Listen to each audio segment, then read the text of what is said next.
Rajamahendravaram August 25 Rajamahendravaram Gautam ఘాట్లోని అంతర్జాతీయ శ్రీకృష్ణ చైతన్య సంఘం ISKCON మందిరంలో ఈ నెల 28 నుంచి 9 సెప్టెంబర్ 5 వరకు 9 రోజుల పాటు శ్రీకృష్ణ జన్మాష్టమి వేడుకలు ఘనంగా నిర్వహించుకున్నట్లు నిర్వాహకులు రవీంద్ర చైతన్య దాస్, హేమ నిమాయ్ దాస్ చెప్పారు.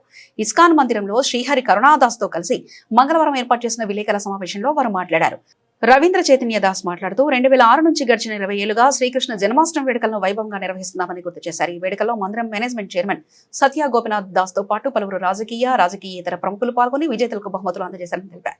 రాజమండ్రి అలాగే పరిసర ప్రాంతాల భక్తులందరూ కుటుంబ సమేతంగా శ్రీకృష్ణ జన్మాష్టమి వేడుకలకు వచ్చేసి స్వామివారిని దర్శించుకుని శ్రీకృష్ణుని కృపకు పాత్రలు కావాలని ఆయన కోరారు. ప్రజలందరికీ కూడా శ్రీకృష్ణ జన్మాష్టమి సందర్భంగా స్వాగతం, సుస్వాగతం. రాబోయేటువంటి ఈ ఆగస్టు 28వ తారీఖు నుంచి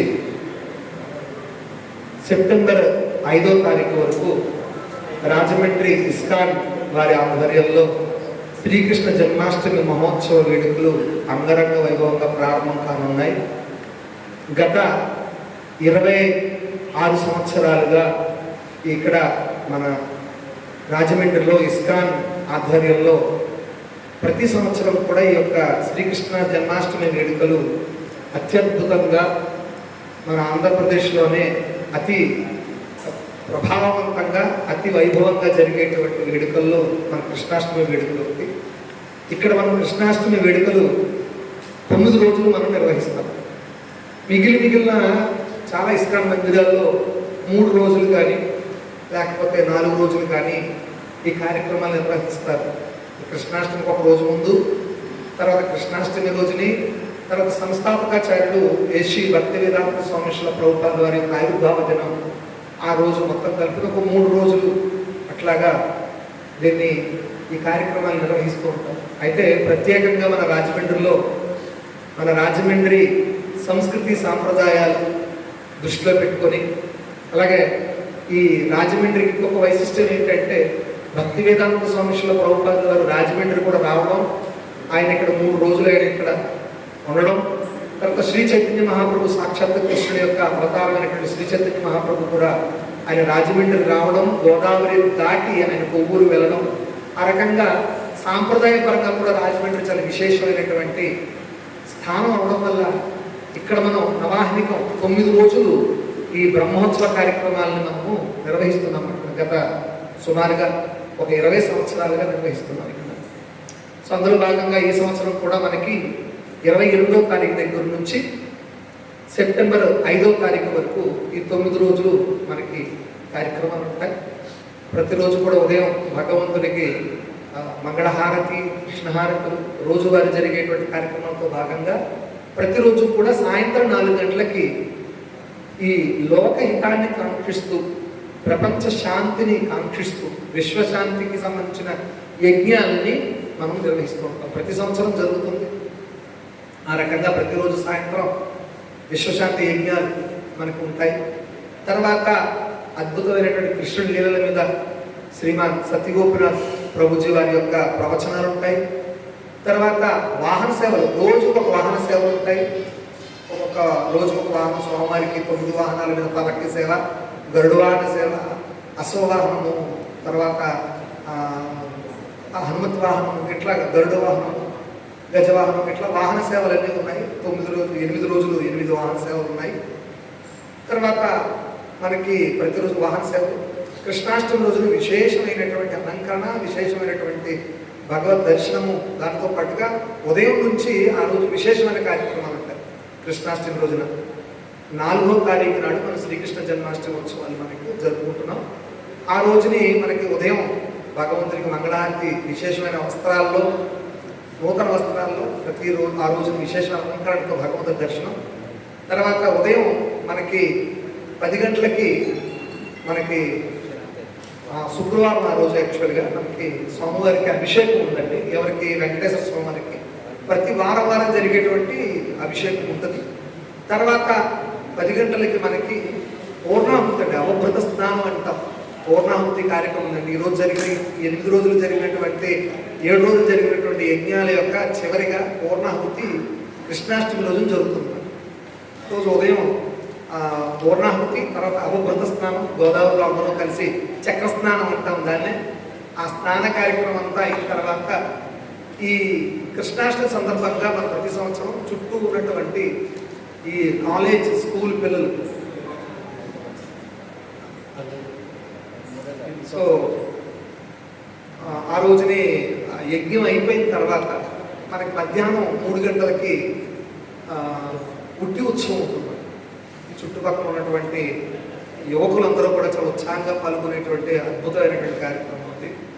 తర్వాత మరి ఈ సంవత్సరం గవర్నమెంట్ పర్మిషన్స్ తెలీదు, ఈ స్వామి తెప్పోత్సవం గురించి పర్మిషన్స్ కనుక ఉంటే మేబీ అది ఉండొచ్చు, లేకపోతే మనం చిన్నగానే ఇక్కడ boat festival within the temple ప్రిన్సెస్లో బోట్ ఫెస్టివల్ చేయడానికి ప్లాన్ చేస్తున్నాం.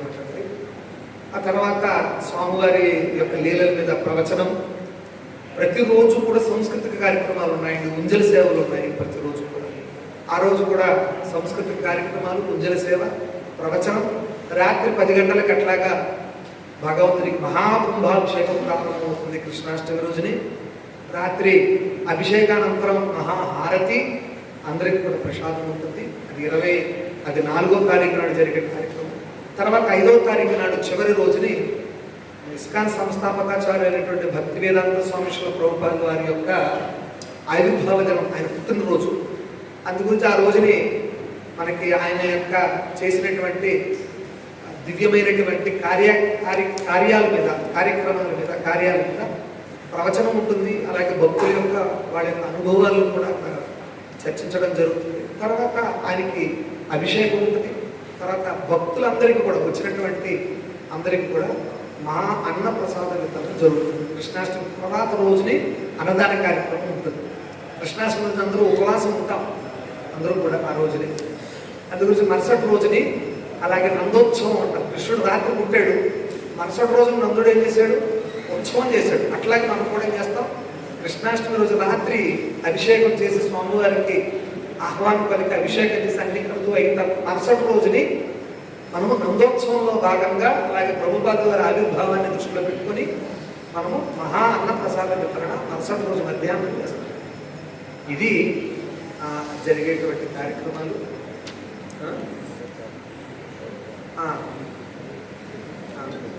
సో ఇంకా మిగిలిన విషయాలు రాజమండ్రి ప్రతి సంవత్సరాలగా ఈ సంవత్సరం కూడా చాలా అంగరంగ వైభవంగా ఈ జన్మాష్టమి వేడుకలు జరుపుకుంటుంది. సో ప్రభు చెప్పినట్టుగా కార్యక్రమాలన్నీ కూడా అలా జరుగుతాయి.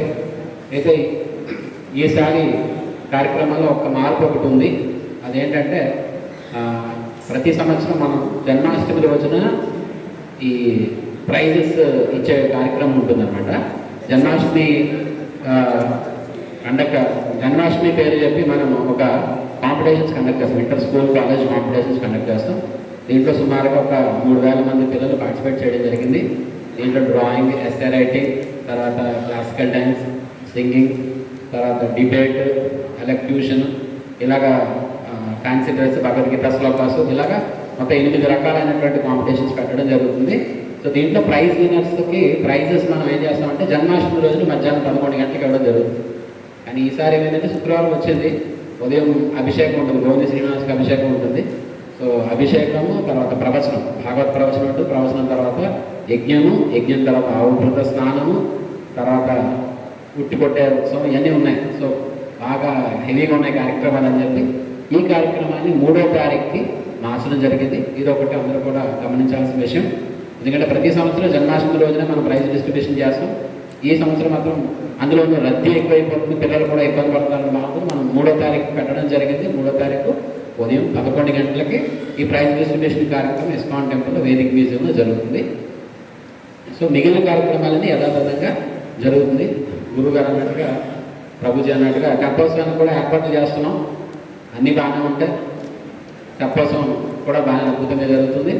సో అన్ని కార్యక్రమాలు యథాతథంగా ఉదయం మంగళహారతి, తర్వాత దర్శనహారతి, భాగవత ప్రవచనం, యజ్ఞము, అవభృత స్నానం, మధ్యాహ్నం ఉట్టి కొట్టే కార్యక్రమం, పుట్టోత్సవం, తర్వాత సాయంత్రం తెప్పోత్సవం 6 గంటల నుంచి రాత్రి 10 గంటలకి శ్రీ శ్రీ రాధా గోపీనాథులకి మహాకుంభాభిషేకం, తదనంతరం ప్రసాదం. ఇదంతా కూడా కార్యక్రమాలు జరుగుతాయి.